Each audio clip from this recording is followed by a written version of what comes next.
نحمدہ و نصلی علی رسولہ الکریم، اما بعد، بسم اللہ الرحمن الرحیم۔ ناظرین، زکوٰۃ کے مسائل ہم نے شروع کر رکھے ہیں، تو زکوٰۃ کے حوالے سے آج جو ہمارا سبق ہے وہ یہ ہے کہ کن لوگوں پر زکوٰۃ فرض ہے، زکوٰۃ کی شرائط کیا ہے۔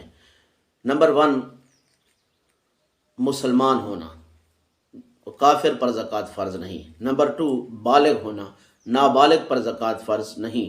نمبر 3، عاقل ہونا، پاگل، مجنوں اور دیوانے پر زکوٰۃ فرض نہیں۔ نمبر 4، آزاد ہونا، غلام پر، باندی پر اور لونڈی پر زکوٰۃ فرض نہیں ہے۔ نمبر 5، مال کا مالک ہونا، یعنی جو زکوٰۃ دے رہا ہے اس وقت وہ مال اس کی ملکیت میں ہو، اس نے زمین میں دفن کر رکھا ہے، اس نے قرض کے طور پہ دے رکھا ہے، ابھی اس کو واپس آنے کے چانسز بھی نہیں ہیں اور اسے پتہ ہی نہیں ہے کہ میرا مال کہاں کہاں ہے، تو اس پر زکوٰۃ فرض نہیں ہوگی۔ جو مال اس کی ملکیت میں ہے اس پر زکوٰۃ فرض ہوگی۔ نمبر 6، وہ مال حوائج اصلیہ سے فارغ ہو، یعنی وہ اس کی بنیادی ضرورتوں سے زائد ہو اس کا مال، اس پر زکوٰۃ فرض ہوگی۔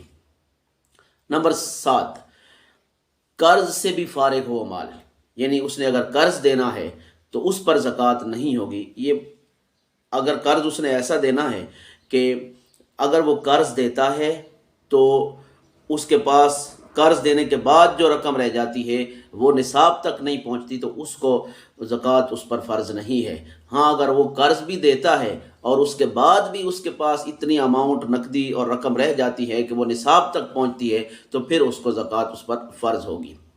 نمبر 8، وہ مال نامی ہو، یعنی وہ بڑھنے والا مال ہو، وہ چاہے حقیقتاً بڑھتا ہو جیسے تجارت کا مال بڑھتا ہے یا چرائی پر چھوڑے گئے جانور ہیں وہ بڑھتے ہیں، تو اس پر زکوٰۃ فرض ہوگی۔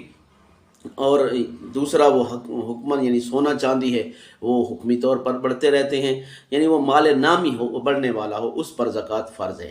نمبر 9، مال نصاب کو پہنچتا ہو، یعنی جب زکوٰۃ کا جو نصاب بیان کیا گیا ہے، ہم اگلے کلپ میں بیان کریں گے نصاب کیا ہے، تو نصاب کو وہ مال پہنچتا ہو۔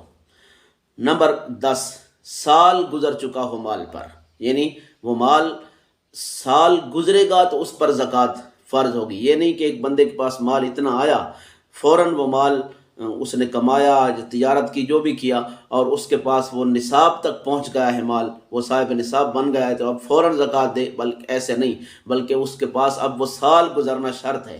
سال گزرے گا اور وہ دیکھے گا کہ سال کے شروع میں اور سال کے اینڈ میں اس کے پاس اتنا مال تھا کہ وہ نصاب کو پہنچتا ہے تو اس پر زکوٰۃ فرض ہوگی۔